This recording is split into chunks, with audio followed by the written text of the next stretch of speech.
classic series. Okay, so what the fuck are we doing?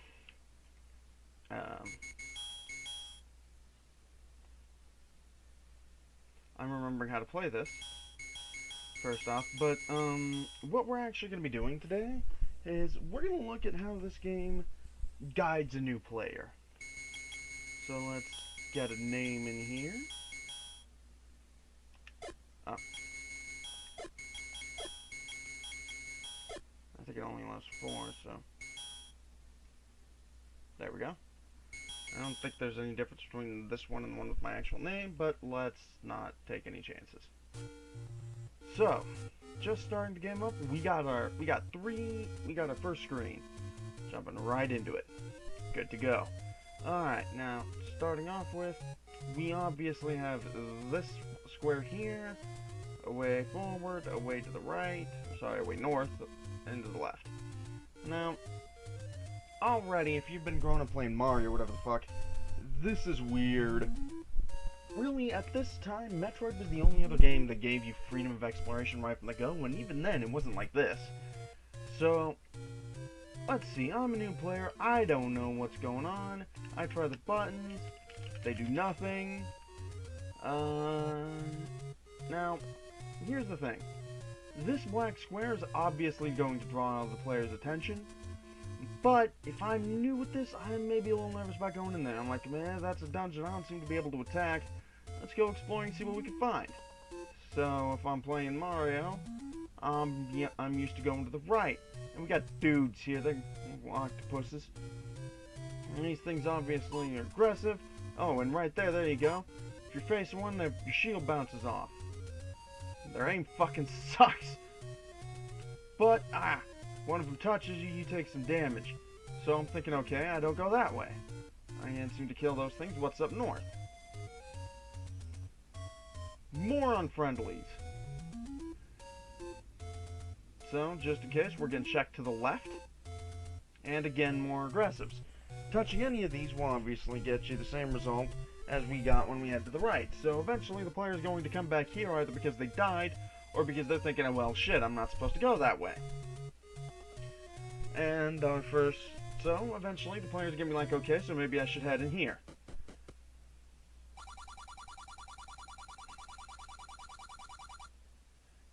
And we get a few things going on here. First off, we can't interact with fireballs or go past these things at all. But, well, we also learned that people in caves can be friendly. You want to go in the caves, there's good shit in the caves. The only problem I actually have with this screen is the whole line, it's dangerous to go alone. If you actually play like a Dragon Warrior, never mind, Dragon Quest 2 and 3 weren't released. If you play like Final Fantasy, you may be thinking you're going to get like a party member. Although, come to think of it, I'm pretty sure Final Fantasy came out after this, so never mind. Let's just grab the sword. But no, you never get a party member. Now, once we're out here, we're going to try all the buttons. We're going to find that we got an attack. Now, we're going to assume that the player took some damage. And this is the closest area to the cave. Also, I suck at this. But we can expect the player trying to get used to their sword, and eventually they'll either get some hearts or a fairy, get over here, and they'll find out that their sword goes pew pew. Alright, so, now the game's got to guide us to the goal, but it's giving us freedom of exploration, so is that what they're actually trying to do?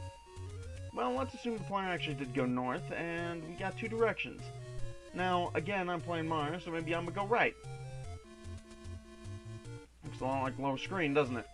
But, fuck. And right there, we're just learning that the hitboxes are wonky as fuck. But, we got a sword beam, it does lots of damage, and we got 2 directions to go. So, now maybe I'm thinking, okay, if I head back down, will I head to the same screen I was before? Probably. So let's head right again. Ooh, drastic change of scenery. And now we got blue spiders. And yes, I know they're Tektites, but new players aren't going to.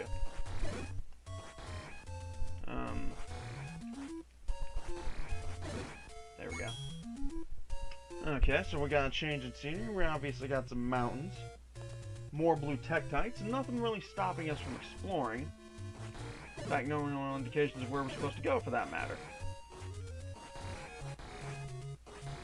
Give me that money. And trying something like that is going to be how the player figures out they can get in the mountains. So, yeah. But if we keep heading right, we're going to hit this lake here, and we're going to learn that these guys are tough. These levers here take a lot more damage than anything else. Ooh, shit.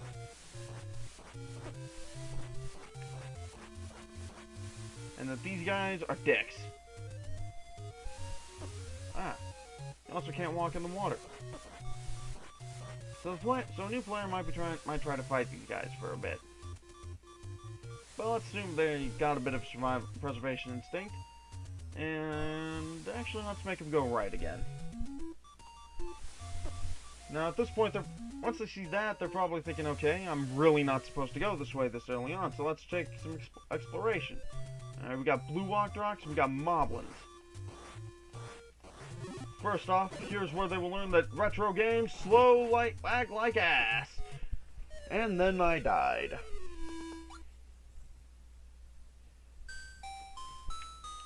We're not a wimp, so we're going to hit continue. And this is where the game plumps us right back here.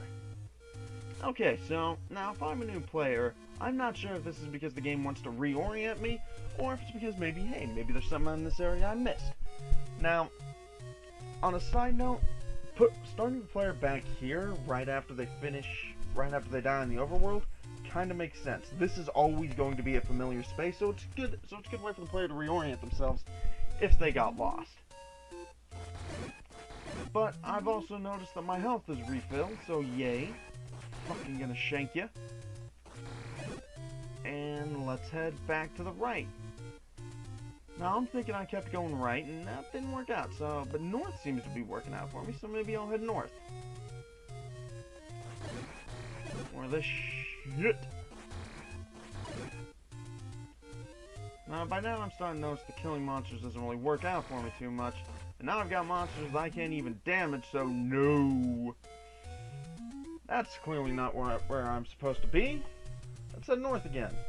And we're back on the lake, and we got these guys, which might be a bit of a deterrent to a player, especially if they died down there earlier. So maybe they go back into the woods. And they head left.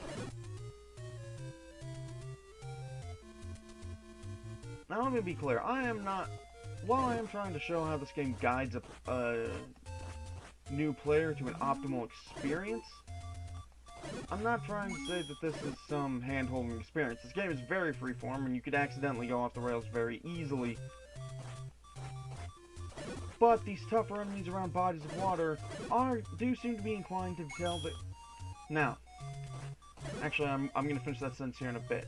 Now, we've already run to another one of these fireball fuckers, and by now we know that those guys mean business. So instead, we're going to head to the right with our beep beep beeps. We're going to head back down to the left, since the left is the only direction we haven't gone yet from our little hub. Do that. God, not the beeps. So let's check out the left. And ooh, another cave.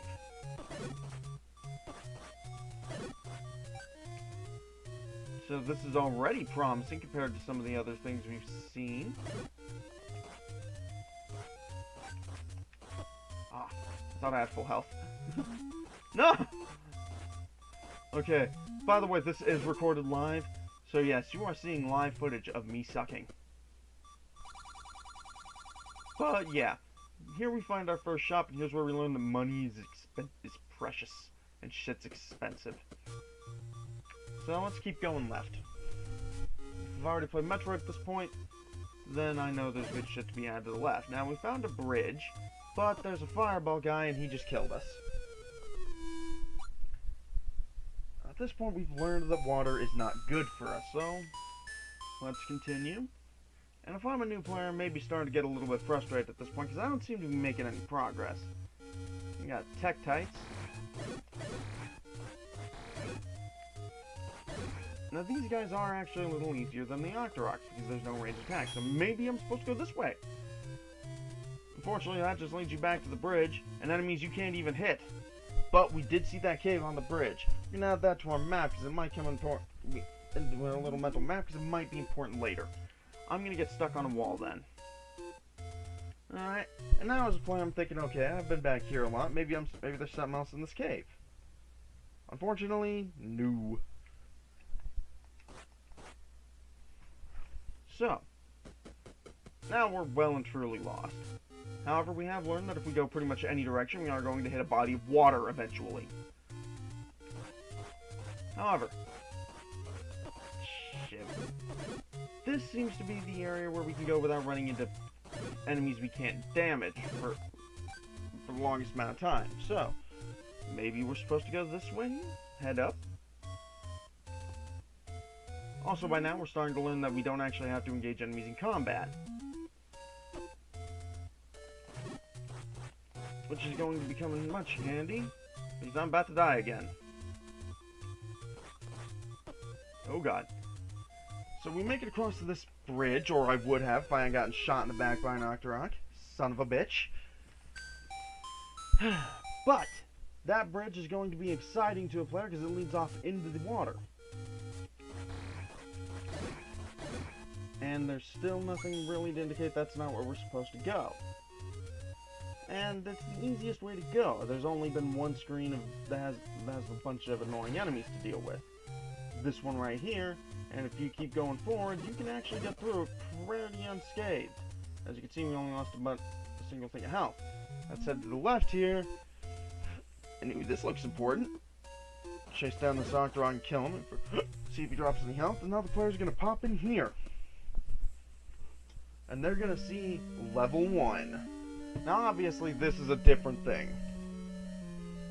This is... Heading into this cave from the overworld, into this dungeon from the overworld, gives you an obvious shift in tone. The color palette switches from this bright and cheerful with the white and the orange. I'm pointing at the screen, you can't see what I'm doing. What am I doing?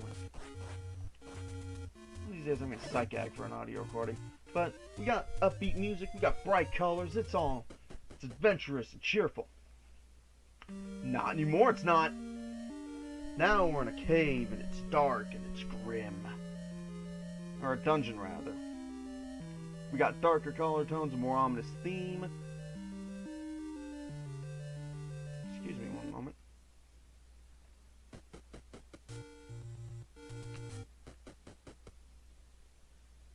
A door I could have sworn was locked a second ago? How bizarre. I could have sworn the first door was, the top door was locked. Either way, I'm straying off topic here. Let's go back. So, the player's obviously gonna go, fuck it, I'm gonna exit the dungeon and retry. Go back in. I'll get through this eventually. Now heading in here, we immediately see there's 3 doors. I could have sworn that first one was locked, though. But, going north served us well last time, so we actually are gonna head north. That seems to be the way of progress in the Legend of Zelda. And we got some skeleton guys here. They got a sword, and they hurt. But not too much. Well, if I hadn't been me and I was incredibly unlucky, that would have stopped every enemy in the game.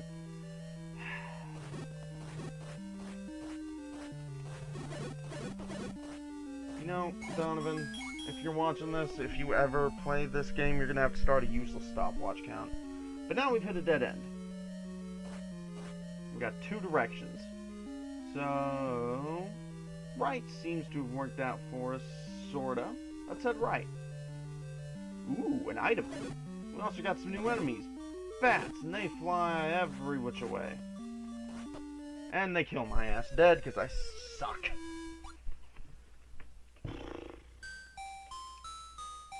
And continue though this time, I'm thinking as a new player, hey, cool, that saves me some time, and I got full health. I can take it. I can take this place. Here's also where we learned that these guys, while they're a bit scary looking, they ain't got much in the way of a range of attack, so if you can get out of their range, they're kinda helpless. Also stupid. Back here. Ugh.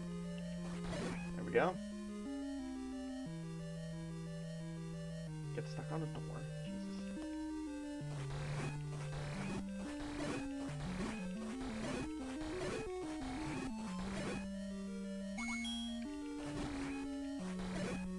Alright. So now we're doing pretty good, and we're gonna head back in here.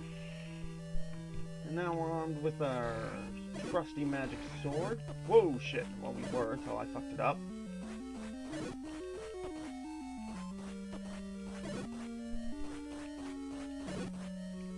Now, if you're paying attention, you probably noticed that these bats come home to roost every so often. But now we've got a compass, and it makes a dot glow. Now, as a player, I want to get to that dot. But, so, we've sort of exhausted our options now, and we got a locked door, and the door locks behind us. Oh no!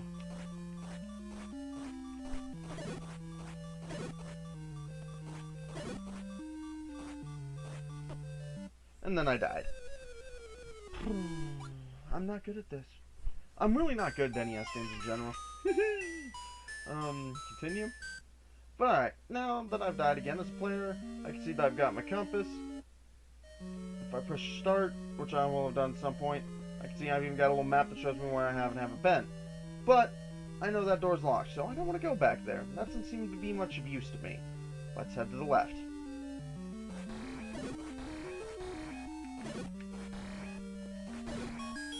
Ooh, we got ourselves a key. I have two. Where did I get the first one? Boy. I think that was a drop in the second room. But let's head to the right now, just to clear it out. Ooh. And yes, this is probably where the game intends to teach you that you can get keys from enemies. But I think I am accidentally secrets breaking a little bit. But I've got 3 keys now. So I'm pretty clearly ready for the next to proceed further in the dungeon. I could have sworn this door was locked.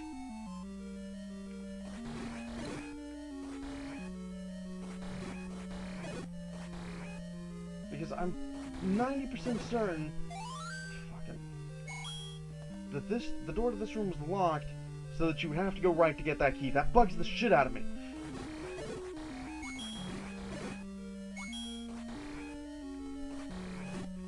After I'm done with this part of the recording, we can go back and look at that.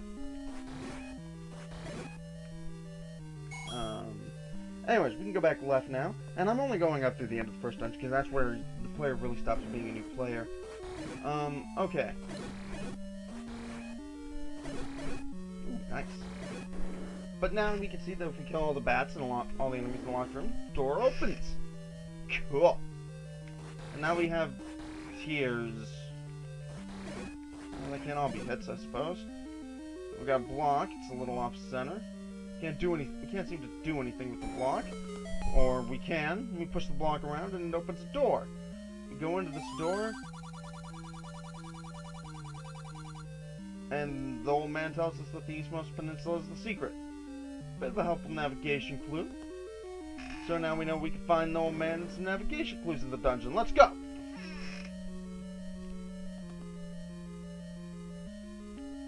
Ooh, that looks interesting.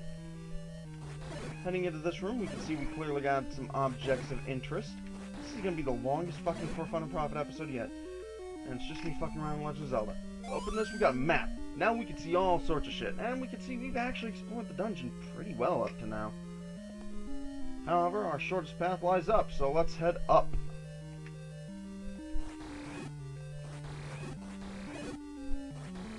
Now we can see that there's clearly some terrains in the dungeon that cannot be crossed, because we cannot cross this purple shit. I've never been quite sure what that's supposed to be. Ooh, pig guys.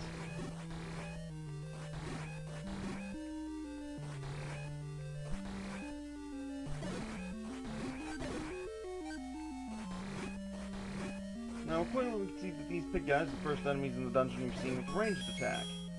Also, he dropped bombs. Oh yeah. Now that we've got some heavy ordnance, let's dodge a trap. It's a dick move, Nintendo.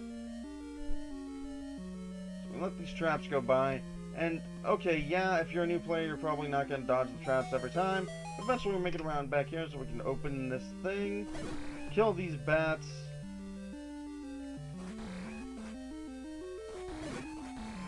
Oof.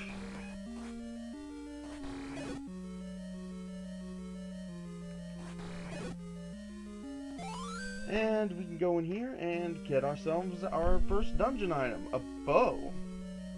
Now, if you're like me, you're probably thinking, I want to equip the bow, but the game won't let you. That's because we don't have arrows. Yes, they gave you a bow without arrows, so you have a weapon you can't use. Now, when you re-enter this room, you're treated to the fact that you don't have to open that door or make your way back out of the blocks, but now we've got bombs and a bow. So we've got some pretty good weaponry now. So let's head out of here.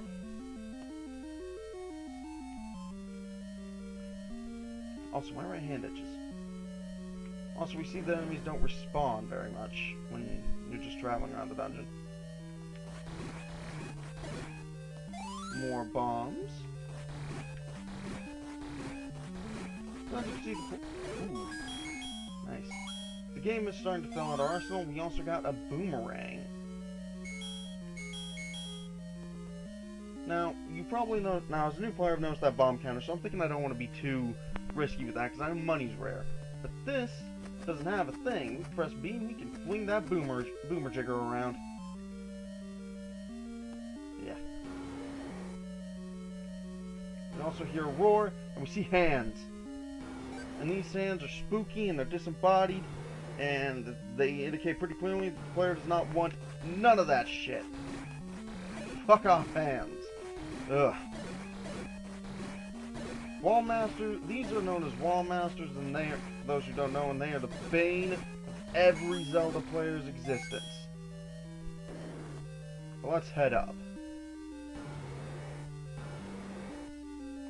Oh yeah, it's a boss. Now you're probably gonna try the boomerang on him. Oh shit, and come to realize that that don't work. Also come to the realization that your shield doesn't work. Also, you don't seem to be able to damage him. Until you come up here to hit his horn. And then you probably try using the shield on that. Or the boomerang on that. And it just don't work.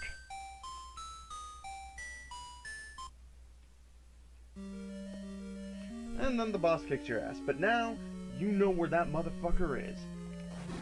And you're after some fucking tasty revenge.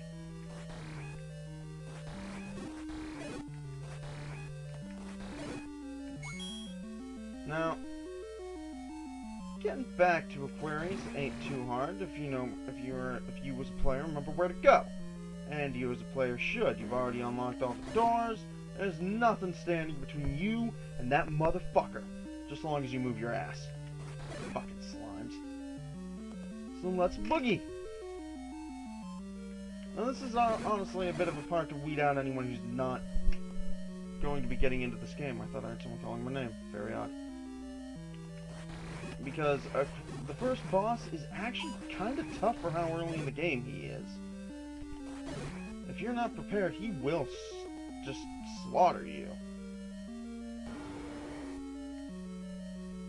But maybe you're thinking, maybe I'll use more. Maybe now I need to use my bomb. Maybe now I also need to kill this hand. Fuck that ruby. I don't want it. Ooh. So you get up there, you pop a bomb, and you see that it just blew the fuck up. So now you also notice that this guy takes chunks out of your health, but he has some trouble hitting the ceiling.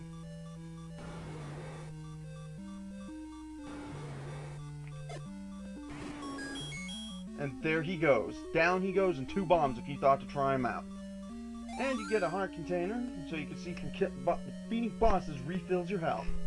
And you pop into here. You're at the easternmost peninsula where there's the secret, and there's a triangle. Game flashes, refills your health, plays a little jingle to make sure that you know that you did something awesome. Fuck you, Octorok.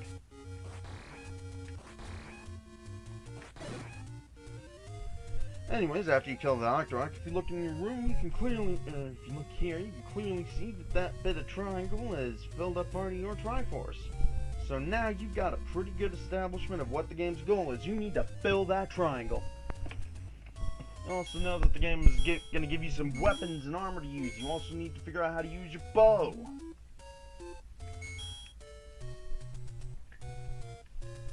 And you're starting to wonder, what else can you find if you explore? Because from here on out, the game isn't really going to guide you. It's going to guide you even less where to go.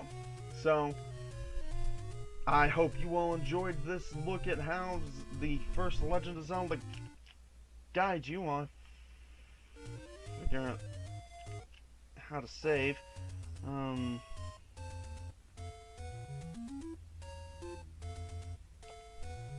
Yeah, this was one thing I didn't like about this game, I think it's the first four Zelda games that do this shit, is the only way to save is to die.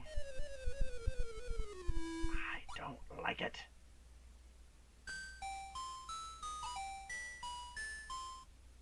But I'm gonna save, and really quick note, for anyone who's beat this game afterwards, it does show that saving restarts you with 3 hearts, which is a bit of a bitch. So, another thing players are going to do is find a way to refill their hearts fast from the start from this screen. But, like I said, that's it for this episode, so I will see you all next time when we start talking about dungeon design, actually, yeah. And, yeah, no, I just ran out of time to come up with a topic for this week, and this is what I did in response. Oh, I hope you all enjoyed this. Thank you all so much for watching, and good night, folks.